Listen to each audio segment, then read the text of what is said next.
game day this evening. A whole 180 from football, some fun stuff to talk about here. We've all been looking forward to it for a couple months. Definitely once March Madness was canceled, the ACC tournament was canceled. We've been looking forward to talking about the next season of Florida State, and we are finally here. I'm excited. We are going to be previewing the 2020 FSU basketball season. And we got a guest with us tonight to have a little good time. I think last year Arya joined us too to talk Florida State basketball. Arya Masudi, good friend of ours, ACC Network, Learfield and IMG commentator, great guy, a great friend of ours too, is joining us this evening too. Obviously, us and VZ too, lead basketball writer at NoleGameDay.com. But Arya, what's going on, man? You're out there drinking. Yeah, sorry. This is my Travis Johnson light. Johnson. I'm at Island Wing here in Talia, an awesome place to eat and watch basketball. And we were just joking before we came on. It's like Christmas come early for college basketball diehards like us. And I know VZ's ready to go. He's ready for the season to start. And I know this is not like the most professional look that I've ever put on, but you asked me to come on and talk hoops, and I'm down no matter what I'm doing. I'll drop it. Let's talk some ball. You just forgot the cigar that Travis Johnson had. You don't have the cigar with you. Tonight. That might happen later tonight. What's going on, Austin? What's going on, man? I know you're excited. Yeah, I'm tired. I've been watching college basketball all day, and we're like halfway through. We still got like so many good games left the rest of the day. Oh, we feel so bad for you. I just got off work at like 6 and had another show at 6:30. Oh, my God. We feel so bad for you. Wah, wah. And you have like 6 weeks off, too, because of surgery, right? Yeah, at least. Yeah. Yeah. But let's jump into it while we have Arya on here. You know, obviously, first thoughts going into the season. What is y'all's just, rumblings inside your head, things that you might have heard going inside of the offseason workouts, and just initial thoughts heading into 2020 with having the season shut down last year of a potential Final Four team that just got cut off just like that because of COVID-19? Yeah. You want me to start? Go right ahead. All you. Yeah, man. I think it's a lot like football in that I'm just happy we're having it, like there was a time there in March where we had our hearts ripped out, of our chests. And look, VZ's been in the program for, 4 or 5 years with those guys. I grew up in Talia, diehard Seminole. This was something we had never really seen before. It was building. We were hopeful. And then it got just taken away from us. And it really hurt. And I'm not going to lie, like me and my buddies who are, the local guys here, growing up here, it really hurt us because this is what we'd dreamed of, was Florida State basketball. So really, COVID, those summer months were tough, right? Like we're counting down the days, and it's finally here. And it's not going to be perfect. It's going to be hard. We're going to have cancellations. But you know what? We're going to see some Florida State basketball. We're going to have some fans at the Tuck, and we've got a lot of experience. We've got a lotto pick on this year's team as well, and it's a good time to be Leonard Hamilton in Florida State hoops. Yeah, it was interesting to see the team's reaction to the shutdown in March. I was there in Greensboro when they got taken off the floor and then handed a trophy. Talking to a couple of them after the game, they're all like, we would do anything to just get all the fans out there and drop the ball right now. Now they're in November. That's exactly what's going to happen. The fans are out of there. They're going to drop the ball and they're going to go play. The good thing is by mid-May, by June, a lot of the guys had moved past last season and say, let's go run it back. Let's get it again. You had such a talented group, and Scotty Barnes and Tanner Ingom, Sadar Calhoun. I think these guys are going to be primed and ready to go for this upcoming season. Yeah, I'm most certainly excited. I have been a big football guy. 100%. And it's funny you mentioned that. I talked to Coach Jones just the other day, and we did a Zoom together, and he told me, that team had a chip on its shoulder as soon as the season ended. Like a lot of the guys, they came back ready to work hard, and he does feel like there's maybe a little bit of an underlying theme of unfinished business with this group, and they're ready to play. But you got to turn the page. And what Florida State does better than anyone is they replace 3 guys with a whole roster of 11 or 12. So that's the good news. And we agreed that Florida State's going to have, I believe, 9 players that are at least 21 years old at some point this year or older. In college basketball, if you're older, it typically means good things are going to happen. You've been through 400 or 500 practices in your career. You've done it the right way. You've been in a lot of situations and a lot of positive and negative locker rooms, right? So the last 2 minutes of a game where the ACC often comes down to, Ham will always tell you about that stat about how 80% of games come down to the last 2 minutes. A team like Florida State that can probably slow its heart rate down really well. A lot of these guys can. I think it benefits them. And this COVID era where people aren't practicing, I kind of like the team that's had a little more camaraderie, a little more experience playing together, at least early on especially. I like Florida State a lot. Yeah, and in college basketball in general, experience matters, especially in the backcourt. If you get some really experienced guards in the backcourt, you're going to go deep in March. Florida State's got that between MJ Walker, Raekwon Evans, and Anthony Polite. These are guys that have been in the college programs for 3-4 seasons now. They know what to expect. Yeah, you're bringing in a young Scotty Barnes, but you got the experience around him that you do. It helps. And not only the experience, but the length on this team is something we've never seen. It, by all accounts, it's the tallest team in NCAA history, which I'm sure Hamilton and Jones are proud of. Yeah, defense and, making sure you can defend, get in the passing lanes, make sure you can block shots at the rim. Florida State top 10 in those categories a season ago. It's a big part of FSU's offense is being able to transition from defense to quick points if you can get them.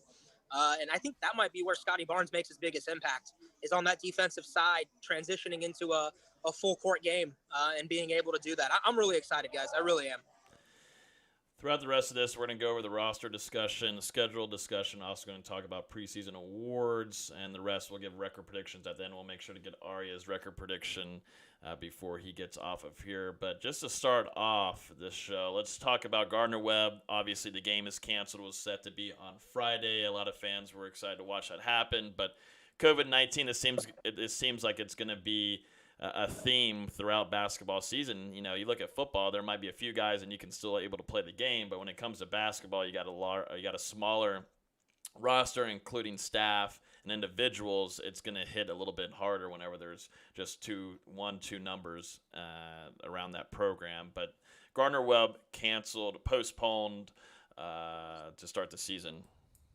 It sucks. We were all looking forward to it, and it sucks. The moment the schedule dropped, I'm like, perfect. November 27th, 3 o'clock. I'm not going to be doing anything. This is perfect. And then Gardner Webb comes out with one positive test. And it sucks for a program like Gardner Webb that uses these games to build some money for the program. You're playing at Duke, at Florida State, at Georgia.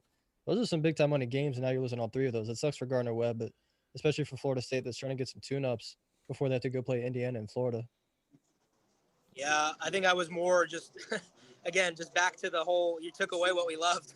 Yeah. And now we got a little bit longer to see these guys, the new bloods, get back out there. And so it sucks. This really sucks. But you know what? Safety. Make sure that we're safe. You don't want to jeopardize multiple games for this one game.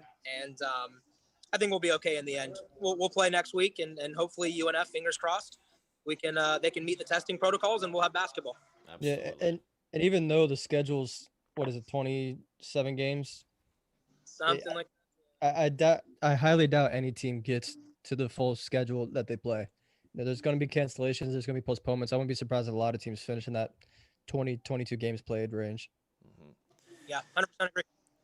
Returning players for Florida State this upcoming season: MJ Walker, expected to be a big-time leader this season. Raekwon Gray, Malik Osborne, he's bringing the energy on the court every friggin' game, it feels like. Anthony Polite, who supposedly had a really good offseason. Raekwon Evans, Balsa, Wyatt Wilkes, and Nate Jack. Talk about those guys returning, maybe some that you're really excited to watch and what they'll bring to the table this season, guys. Beezy, I'll let you go first. Yeah, I'm really excited to see what Turk brings to the table this year. A lot of people were really excited about him this offseason. There's even some NBA hype around him, following him throughout the season. If he could take that next step in his development, I think he's a huge X factor for this team. How he plays is going to impact this team so much. Yeah, MJ is going to give us 10, 12, 13 points a night, and we're going to need that. But we're also going to need that third guy outside of him and Scotty Barnes, whether that's Raekwon Evans, whether that's Anthony Polite. There's going to be someone that needs to step up. I think Raekwon Gray is a good option to step up. I'm really excited for Raekwon Evans. I thought he really came on strong the second half of the season, as did Anthony Polite. And then after that, obviously Malik Osborne. It's going to be a lot of fun to watch him when there's no fans and you can hear him. I like the Raekwon Evans mention because I actually think he's going to be a key to this season. I think Scotty Barnes will be the primary ball handler. But there will be times, in the college game where you play teams like Virginia who want to pack line and they want to try and compress the gaps. And you're going to need another guy out there to be able to handle the rock and maybe try and create a little bit of penetration. And what I like Evans' game so much is that he he's comfortable playing off the ball. If you look at like some of those synergy stats, when he was on the court with Trent Forrest, Florida State actually had the highest points per possessions that they had. And it's because Ray can actually step back and shoot the three and be kind of a pseudo shooting guard at the two if he has to be. And we've seen what he can do with the ball in his hands as well. So I actually expect Florida State to have some lineups where Barnes and Evans are out there together, because then you can actually get some mismatches and you can get Barnes some post touches and kind of use him in ways that, you know, he's kind of that Swiss Army knife. And so those are some names that I'm excited about for sure. You know, you mentioned Gray. Love that. We've always dreamed about what Turk can be, right? We've always dreamed about this like Draymond Green, but bigger type of player if he ever gets to that point. Malik Osborne has had a lot of buzz in this camp. His body has changed a little bit more. He can shoot the ball from three. And that could be an X factor for this team as well. Stan Jones told me that he felt like this would be one of the better shooting teams Florida State has had. They've been really impressed with how these guys have shot the three ball in practice. And so if you can find a way to penetrate, if you can find a way to collapse the defense, you've got 7-8 guys that can make you pay from beyond the arc. And so that might be the most I think Florida State has had true three-point threats, especially when you add in Sardar Calhoun.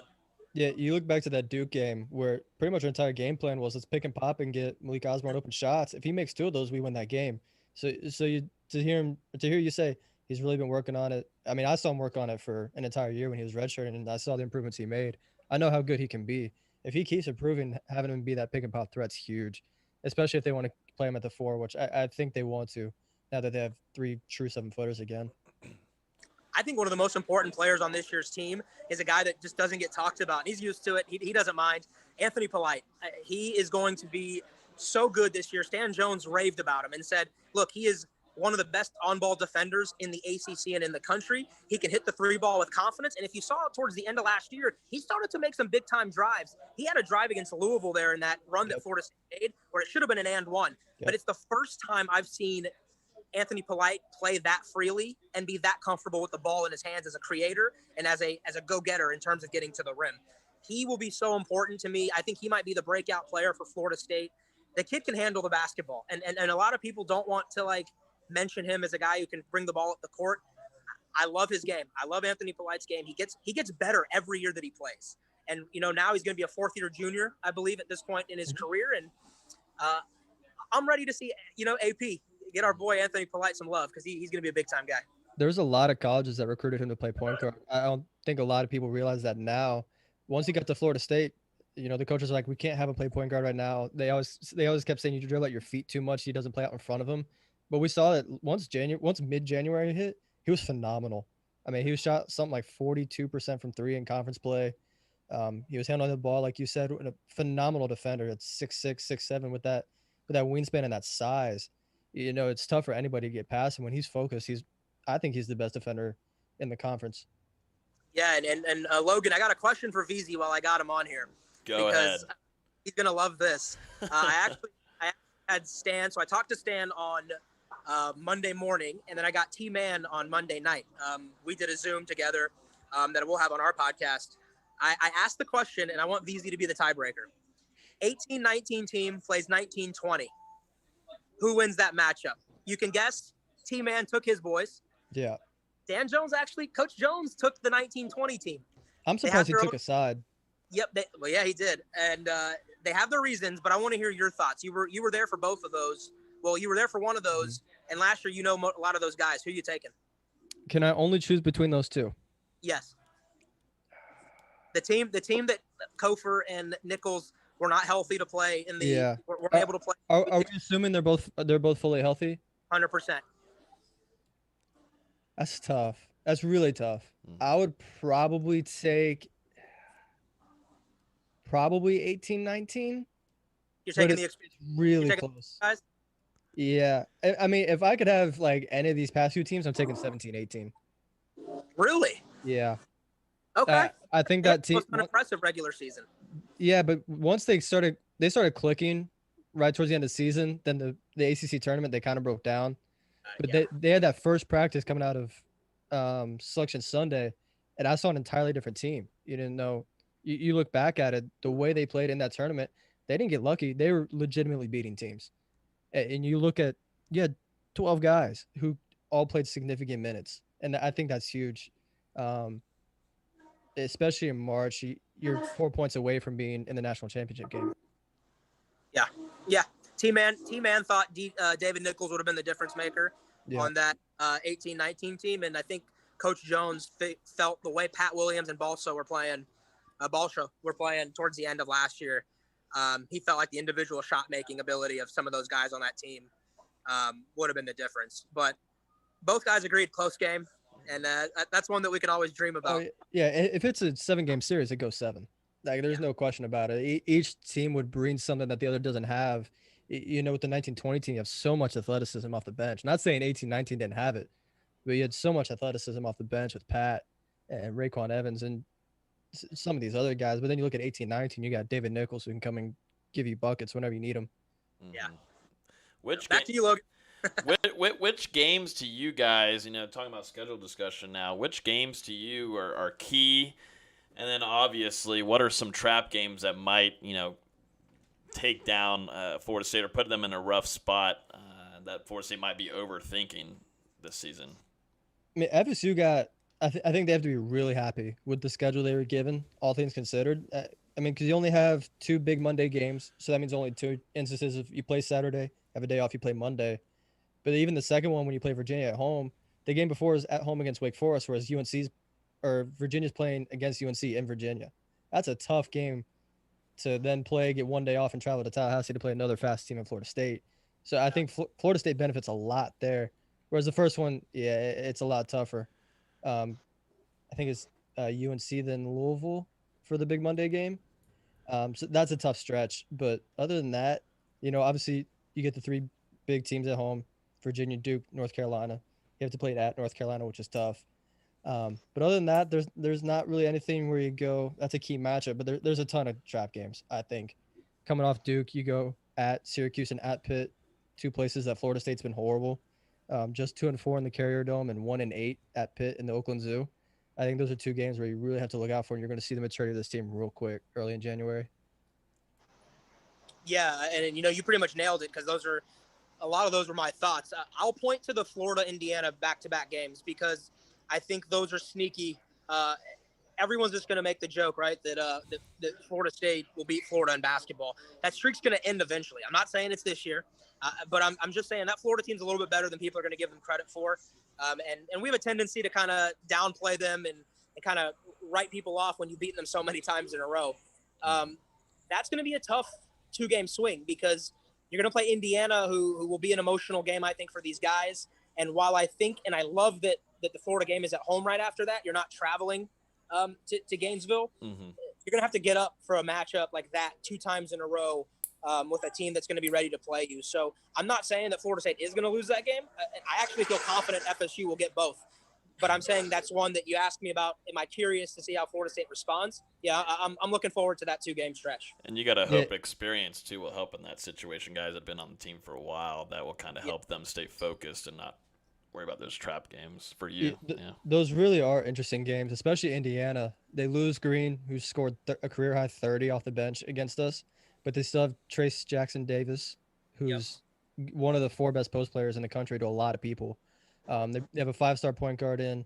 That's going to be a tough game, and there's going to be a lot of emotions on our sideline saying, you beat us last year when we were at a low point, because I won't say a low point, but they were so tired coming off that Emerald Coast Classic and having to travel in just 1 day's of rest to go play at Indiana. That was tough. That's a lot to ask of a young team. I knew they wanted that game back pretty much the entire season. You can see it in the way they played. And then, like you said about Florida, I really like Florida this season. They've got a really good point guard rotation with Quest Davis, Tyree Appleby, the transfer from Cleveland State, and obviously Trey Mann, who Florida State loved when they were recruiting him. And losing Andrew Nembhard is an addition by subtraction, because when you have Nembhard, you have to play a certain style of basketball where you have to slow it down. You have to get the offense moving. Whereas now with these point guards, you get these athletes out running with Scotty Lewis and Keontae Johnson and Omar Payne rim running, another guy Florida State really loved when they were recruiting. That's a good team. I do think Florida State gets both, but it's not going to be a cakewalk by any stretch of the imagination. Before we lose Arya on here, because I know he has just a little bit of time, and we'll have Austin here to run through the rest of this. Do you want to give your season expectation and record prediction right now, Arya? All right, so being completely candid, I don't even remember how many games we're playing. So I think it's just 25. okay. Let me look at my article real quick. I'm pretty sure it's 25. Let me say it this way. Yes, I'll take the over on 20 wins. I think the team will find a way to do it. Because of the weird COVID year and everything, I like this team even more than I did if it was going to be a normal season. Yeah. As far as I think they'll finish in the top 4 of the ACC safely, and I believe it's a Sweet 16, Elite 8 type team with an outside chance at a Final Four. I can't pick them to go to a Final Four because, quite frankly, we need to see what everyone else is in this country. I want to see everyone else. Gonzaga looks really good on paper. Kansas looks really good on paper. Virginia looks really good on paper. But that's the thing, on paper, right? Mm-hmm. So let me see a couple weeks of the season. But this is a team that I 100% expect a second weekend tournament type of team, Sweet 16 at minimum. And if they do that again with what they've got coming in next year, buckle up, because if Sweet 16 is a down year for Florida State basketball, y'all are in trouble. So what were we thinking here? Out of 25 games, what are we thinking? What are we feeling? Games. Or 25 games. 20-5. I'll go right at 20-5. Okay. We'll wait for yours, Austin, at the end. Just the icing on the cake at the end. Interesting. Make people think about it. Well, hopefully they haven't already read my article that came out this morning, which you should read. Yeah, it has. I will say it has not been shared yet, Austin. I will go ahead and tell you that it has not been shared. I did tweet it. Oh, okay, then we're good. I did tweet it. Okay, good. You're doing your job right. We are not. Me and Dustin are not doing our job right. But Arya, enjoy those wings, man. Always appreciate you coming on. We're definitely gonna. We got to get you back on too during the season while it's going on to preview a big game or something, because we definitely want to stand. Definitely look forward. Good. Be easy. Go Noles. Yes. Appreciate all right, man. Be good. Have a good evening, brother. But going back, talking about the schedule discussion, Austin, ACC talk, contenders, also who could be some pretenders. But, just give me the rundown on what you think of the ACC. You wrote an article, which was great on NoleGameDay.com, kind of throwing out and going into detail about these ACC teams and who could be pretending some stuff here, or who is the real deal. But just kind of give me a rundown on the ACC and your take on it. It's been interesting watching games all day, because obviously I've been watching a lot of ACC broadcasts, starting with Virginia Tech to start the day, and then you move into UNC and Louisville, and now I'm watching the Pitt game now. All these announcers are expecting another 8-9 tournament appearance from the ACC, and I do not see it. I think it's another very down year for the ACC. I don't think it's as bad as last year. Last year was a historically horrible season for this conference, but I see 4 for sure tournament teams between Virginia, Florida State, Duke, and North Carolina. And then after that, it's a lot of maybe. Louisville's dealing with the 3 big injuries right now. Big man Malik Williams is out for 3 months. The transfer from San Francisco, Charles Minlin, is out for 6 weeks. And they had another guy who just had arthroscopic surgery on his knee that he might be out for a few months. So if all they're doing is relying on Carlick Jones, who's a phenomenal player that transferred from Radford, I don't see them being a tournament team because of that. Maybe that's just me, but with all these injuries, you can't expect one former mid-major guard to take them where they're supposed to go. After that, you got Clemson, Miami, and Syracuse, who are in that same kind of range where they've got some talent, but if they suffer 1 or 2 injuries or have 1 or 2 COVID cases, they might be on the outside looking in when it comes to the bubble. I think Clemson's really talented. They only lost 1 big piece from last season. But I think they bounced back this season with another talented team. They lost Tevin Mack, who was the Alabama transfer, but now they bring in Nick Honor from Furman and PJ Hall, who I think is going to step in right away and play some key minutes for them. Miami's pretty much the same team. They had a transfer from Cincinnati last year that's going to be able to play this season. And then Syracuse, just with Jim Boeheim's 2-3s on defense, they're always going to be in games. They're not going to be losing a ton. They're not going to be winning a ton, but they're always going to be at least middle of the pack when it comes to the conference. After that, you have Georgia Tech, in my opinion, who I think a lot of people slept on last year. They finished 5th in the conference, and they bring back pretty much everybody, but they also don't add anybody new. They run this weird 1-3-1 looking defense that kind of plays like a 2-3. It's really tough to score on. If a team doesn't show up was or ready to hit some outside shots, you're going to lose that game. Even if Georgia Tech's not going to score a ton, when they play Virginia, it's going to be a 35-38 kind of game. Mm-hmm. NC State, I think, is another team a lot of people are overrating, kind of in that Louisville bracket where they've got some talent, but I just don't see how it pans out for them. And then after that, it's a bunch of trash. Notre Dame, they've got no talent. They lost an All ACC first team performer and didn't replace him with anybody. Pittsburgh's down 14 to St. Francis at home right now. And then Wake Forest, Virginia Tech, Boston College, I don't see them having successful seasons at all. So you're feeling Florida State has. Are you kind of feeling what Arya said with finishing the season above in the top 4, above top 5? If they're not a top 4 seed, something went wrong. Okay. Just because of the way the rest of the ACC shapes up. Mm-hmm. If they're not at least a top 4 seed, something went wrong. Mm-hmm. I'm not saying they'll win the conference again. Virginia's schedule just sets up too nicely for that. But I expect them to at least be second or third. Jumping into some fun stuff here, obviously a big topic during this camp and off season and jumping into the season. Scotty Barnes. I mean, like Arya said, lottery pick is on this team right now. And a lot of players too, but also fans are excited to watch this. I want to get into the stadium and see him play, and we've heard some good things. But on your side of things, what have you heard about Scotty Barnes? Obviously, preseason award, All ACC first team, preseason freshman of the year. You know, a lot of the national media thinks very, very, very highly of him, as they should. And he's a stud. But what have you heard during his camp, and then also add on about what to expect from Scotty Barnes moving forward with the season? Yeah, there was some rumblings that he missed a scrimmage this past weekend, and whoever posted the message board on 24/7 said he thought it was disciplinary reasons, which was dumb. Apparently, he was just banged up. Coaches didn't want to take the risk of him potentially getting more hurt just a couple of days before a big game. Now that game's not being played, it doesn't really matter. He gets a couple extra days to heal up. But I've heard nothing but great things so far. I think I said it on the podcast like a month ago. He has the chance to be the best player we've ever had. And that's saying something when you consider the players that have come through this program the last few seasons. Like Arya said, he's going to be a terror on defense, playing passing lanes, blocking weak side shots, just getting out in transition and really putting pressure on opposing defenses when he's in transition. You don't see very many 6'9" point guards that are that strong, that big, just pushing the pace like he can.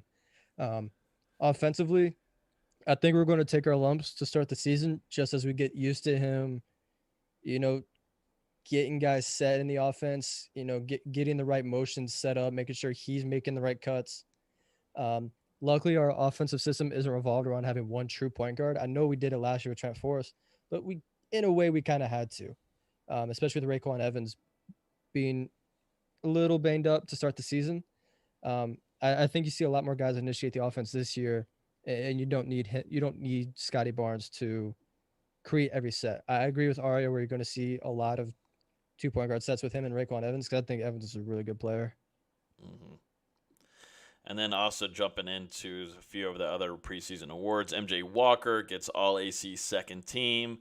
And then overall, Florida State is actually projected third in the ACC to finish this season. Last year, which is pretty funny, they were at number 5. Obviously, we know Florida State ends up being on top of the ACC. And actually, what was North Carolina number 2 last year, you said, in their production meeting? Yeah, North Carolina was projected to finish second last season. Yeah, obviously. Spoiler alert, they finished 15th. Yeah, I was going to say. That changed kind of quickly a little bit during their season. But we've talked a little bit about him too. But MJ Walker is someone I actually am really excited about watching, because I think we're seeing a transition into becoming a really big, true leader on this team. And, the main guy really last year was Trent Forrest. He really was the leader, but who was it going to be? And I think right off the bat, whenever Forrest is gone, you look for who's going to be that guy, and MJ Walker seems to be going to take the reins in that job. Yeah, we heard it from Pat when we had him on this podcast in August or July.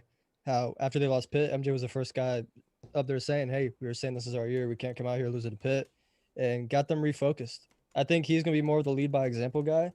And then I think another guy you look at is Malik Osborne, who's going to be that vocal leader, who's now in his third year with the program. He knows what to expect from everyone else in the roster. I think that's huge. But yeah, like you said, MJ Walker, I think he's going to turn in a phenomenal season. What I'm looking for from him this season, I think he's got to be a little bit better defensively. You know, one-on-one defense, I think he's phenomenal, but he sometimes get lost in weak side help. I think you see that change this season because he knows what to expect, and I expect him to keep up those offensive performances. He was top 3 leading scorer. He was one of our 3 double-digit scorers last season.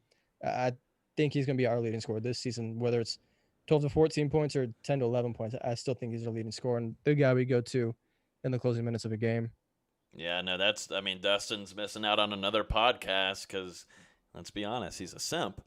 But he's missing out on talking about his favorite player on the team, which is Malik Osborne. I enjoy his energy too. It is going to be interesting, which we're about to go through, is kind of some quick hitters and some topics to talk about. But with COVID-19 going on, there's not going to be a lot of people in the stands. So you're most certainly going to hear Malik Osborne say some things. They're going to have to mute some mics. Yeah, they're going to have to mute some mics if they can. Whoever the muting guy is for ESPN, whoever network it is, make sure you're on your toes. He'll get paid. He's going to get paid overtime for those games. Yeah. He's got his work cut out for him with Malik Osborne if he's covering him. But I'm excited for both of these guys. And MJ Walker, to me, is really interesting because he kind of, he's kind of not your usual FSU guy. He's more, what do you call him, Austin? He's definitely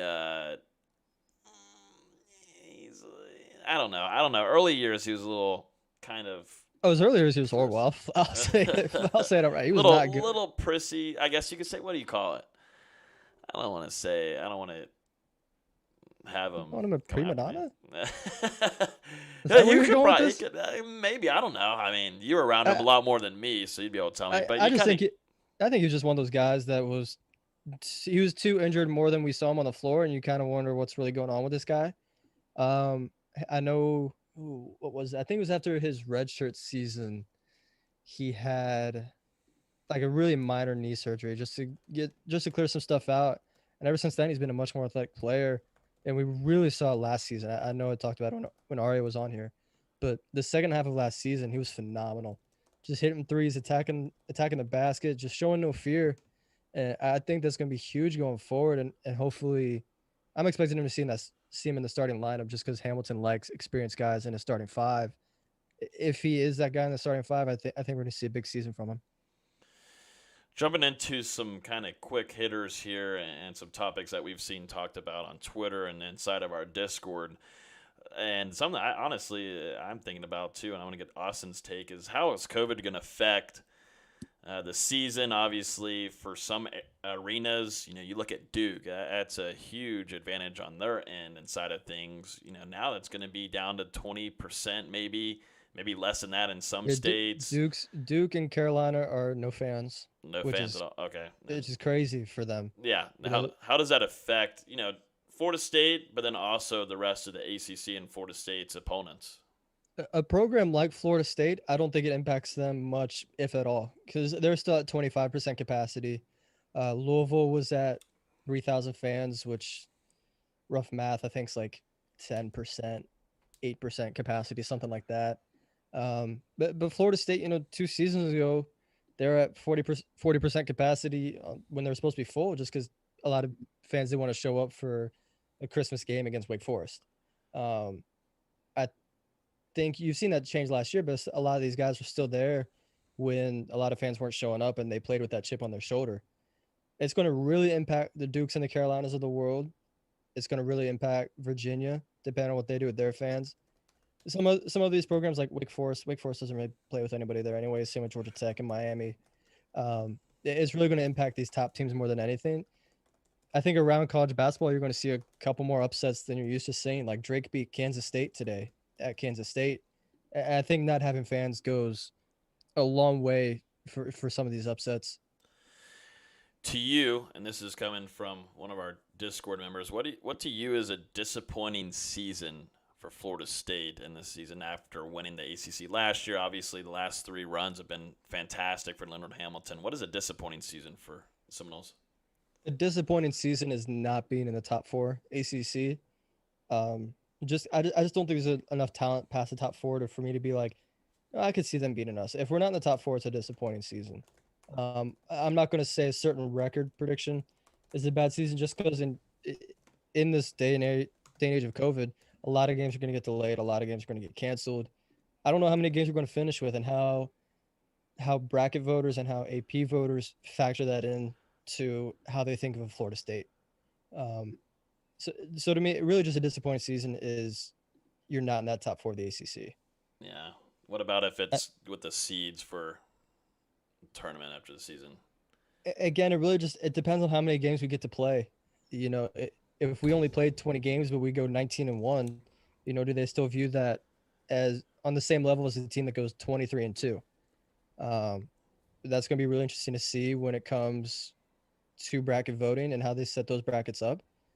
There's been some brackets that see us as a 7 seed. I don't think we're going to be that low. I think the lowest we'll go is about a 5 seed. I'm not going to say anything lower than a 5. Like if we end up being a 6 or a 7, it's disappointing. I'm not going to say that, but I'd be a little bit surprised if we go that low. And we kind of already touched on this, but overall, and just touch on it, how does Florida State really compare to the rest of the ACC this season? Do they have an upper hand in a lot of ways? Yeah, I think they stack up really well. North Carolina is the only team I'm like, yeah, that's a big mismatch. North Carolina's got 4 guys that can rotate in and out of the front court that just kill the offensive glass. And when you're Florida State, they've got some size, but Balsha's been a little soft on the glass. I'm hoping he's changed that over this offseason. You got Tanner Engom, he's thin. I'll put it lightly. He's thin. I think he's going to get bullied on the glass against some of these bigger guys like Day'Ron Sharp and Garrison Brooks and Armando Bacot. I think that's the one game where you look at it and go, that's just a bad matchup.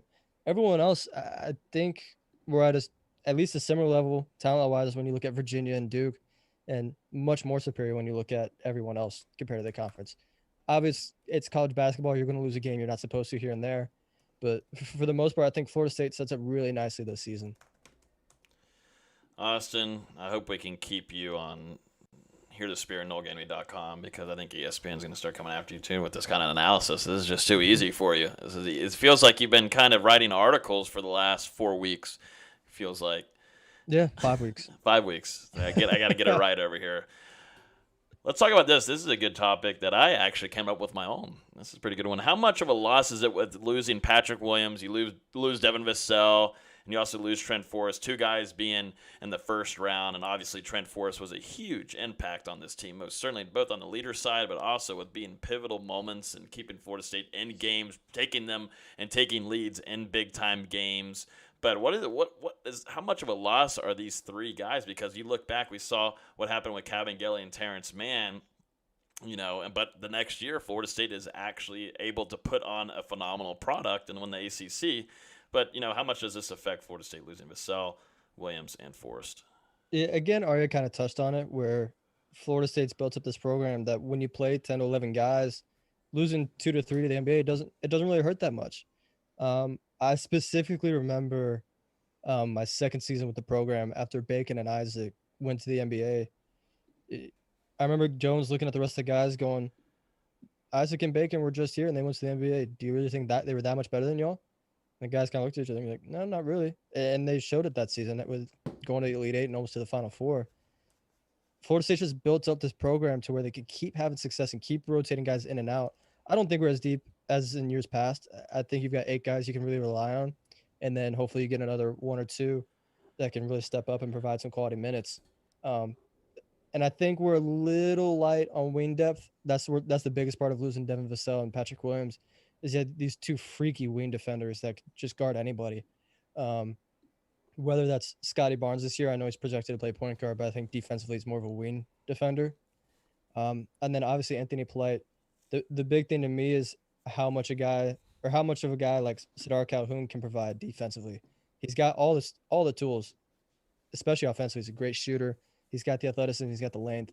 But can he put that together in a consistent defensive way? I think it's going to be huge for this season. And then obviously losing Trent Forrest. I mean, there's so much great things you can say about Forrest and what he provided to this team. The way he could get guys in sets and run certain motions in certain situations, he didn't have to look to the sidelines. I think we might see that with Scotty the first few games. He looks to the sidelines more often than not just to make sure we're running the right stuff.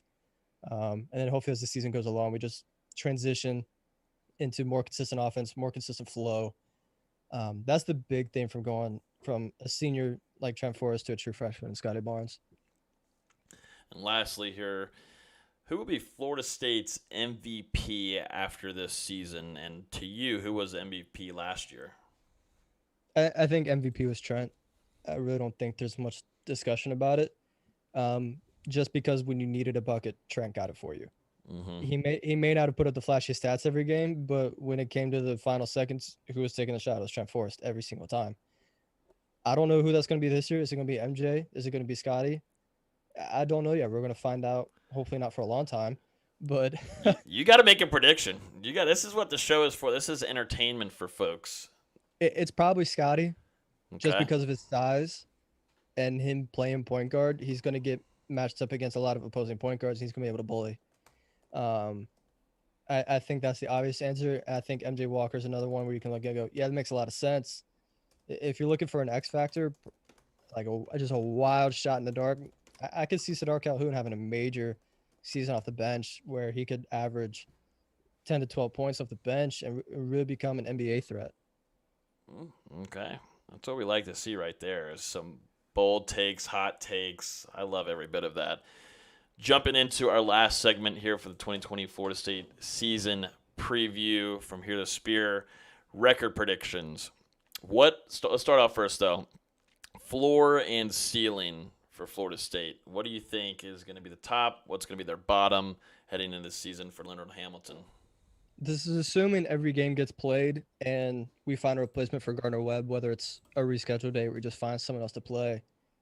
So that's 25 games, like we talked with Arya. I think the floor is like an 18-7, 19-6 kind of season. But you look at it on the opposite side of the spectrum. If we win every game we're supposed to, you're 24-1, with the only loss being at North Carolina, in my opinion. You're likely going to settle somewhere in the middle. I think 20-5 for Arya. I think it's a little on the lower end. I've seen a few people predict that and go, I just don't see 5 losses on the schedule as we sit right now. To me, 5 losses would be losing the 3 games at home to Duke, Carolina, and Virginia, losing at Carolina, and then lose one random game. I see us going 2-1 in those home games against Duke, Carolina, and Virginia. I just think the way they set up in the schedule, I think works really well for us. I ended up having us go 22-3, with us being closer to 21-4 than 23-2. I just think the way the schedule sets up, the experience you have on this team, the athleticism, the length, it sets up for a really successful season. You feel pretty confident with that.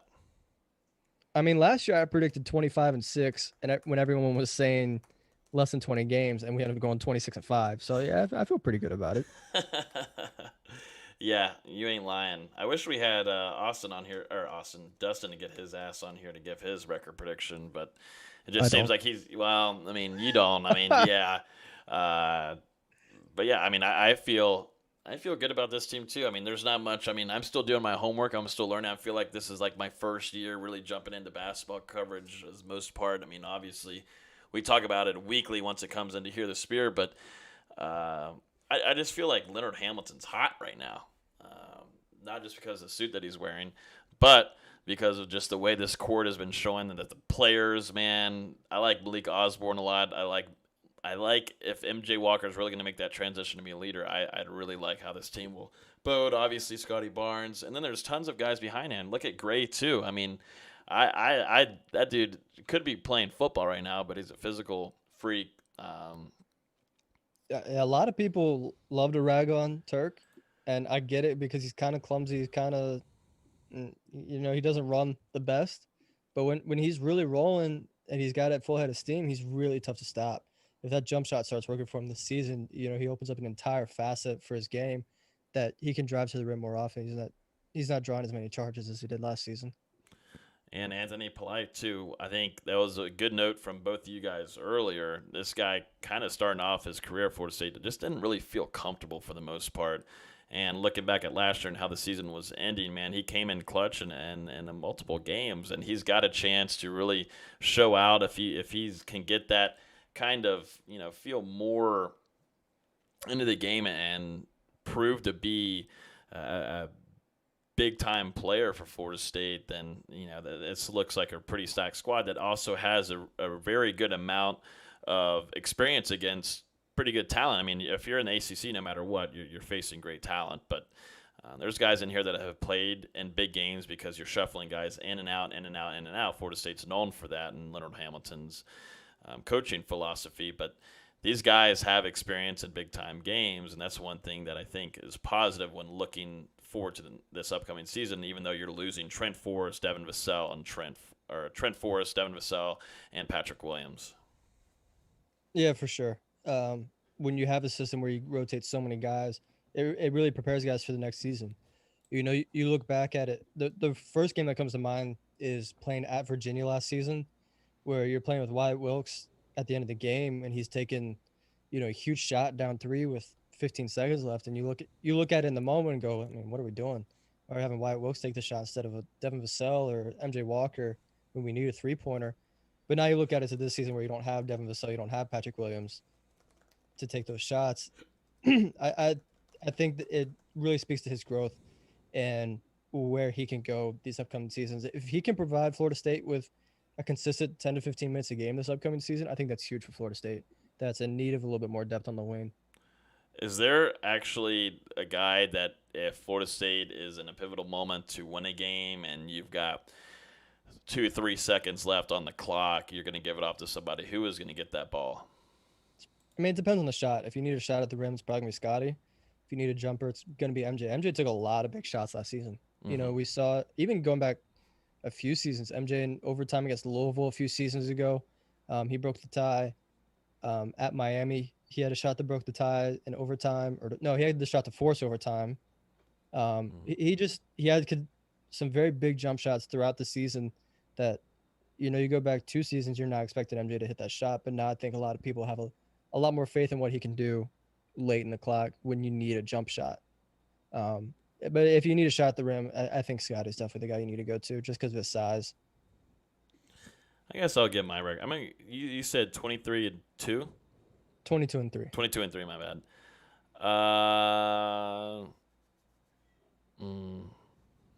Let's say 21-4. I think on my end. It can't be the same as you. It can never be the same when we're predicting things. Someone's got to be right in the end. And that's a solid prediction. I think 21-4. I bounce back and forth between 21-4 and 22-3 for pretty much the entire last week. Just because the way the schedule sets up, you might lose another game here or there that you're not expecting to. But at the end of the day, it's a really nice schedule for Florida State. It just kind of feels really good to predict a team to win a lot of games. To win 80% of their games. Yeah, a little bit more than that. Like it just feels kind of nice, like in your heart, like you're gonna sleep better at night, and hopefully it doesn't let me down, which I don't think it will. But it feels a little bit better on the basketball side of things than football is right now, which, we only have just a little bit longer until Florida State is going to be jumping out there to start off their season against UNF, which is going to be exciting to see these cats in there. Obviously, big name Scotty Barnes, but, there's going to be some guys that are going to have to step up this season that have played a good amount of time, but they're going to have to step up and be big time contributors and hopefully bringing Florida State back to the top of the ACC for a second year in a row. Is there last thoughts on Florida State's 2020 season? Heading into it? Not really. Just make sure you guys stay up to date on NoleGameDay.com for articles. Obviously, I'll be posting in-depth game previews and 3 game-changing plays after the games like I did last year. Make sure you tune in the Discord. This is where the basketball section of the Discord is going to make its money. That is true. If you haven't yet, tomorrow we're going to be dropping the 2020 Florida State basketball season preview from Austin. He's already got it written. It's actually out on his personal account, but we're going to get it out early in the morning. You guys definitely go check that out. Like he said, make sure you guys are jumping into the Discord. It is free to join. Most certainly, if you want extra features on there, and along with being able to view nuggets and inside scoop that Austin's going to be giving you guys almost daily, if not definitely day by day, with inside scoop of practices, guys that are performing well, injured, blah blah blah. You guys can go join our Discord and then join the Patreon at patreon.com/Noel Game Day. We're actually now well over 1,200 members inside of the Discord. It's a great experience. I think it's been one of my favorite things of 2020 so far that we've introduced. A phenomenal platform. It's a free app to use too. If you're ever interested in joining, just feel free to tweet us at the Noel Game Day Twitter account. We will hook you guys up. But yeah, definitely join us in the Discord. Phenomenal experience too, definitely during game days and everybody chatting together. And Austin, I think, is going to jump in there and do either some halftime scoop, halftime analysis, and then definitely post-game analysis in there for you guys. Definitely do not miss out on being in that Discord. It is really a great experience if you're a true FSU athletic freak. I think that's pretty much it. Austin, anything else? No, I'm looking forward to the next podcast, whenever it is, because we haven't talked about it yet. Yeah, that is true. We do have another podcast, so I believe this week. Thanksgiving is friggin' crazy with everything going on, and then obviously the Clemson game got canceled, so we're used to having an instant reaction to that, so it's been all over the place. But we will be previewing the Virginia game sometime this week. Keep an eye out for that. It will be on your podcast provider. We make sure we'll get it out, even if it's 20, 30 minutes. We'll make sure to get some content out for you guys. But as always, you can follow us on Twitter at Hear the Spear. If you're on Apple Podcast right now, rate us 5 stars and leave a review. We definitely appreciate it. Tell us if you liked it and all that kind of stuff. It helps. If you're on YouTube, hit that subscribe button. If you're on Spotify, subscribe, so then you'll be notified every time we release a new episode. This was our 2020 Florida State basketball season preview. Arya Masudi, thanks as always to our man joining us. Great guy. We'll definitely have him on back in the season. Austin Veazey, our lead basketball writer, heading into year 2 from him at NoelGameDay.com.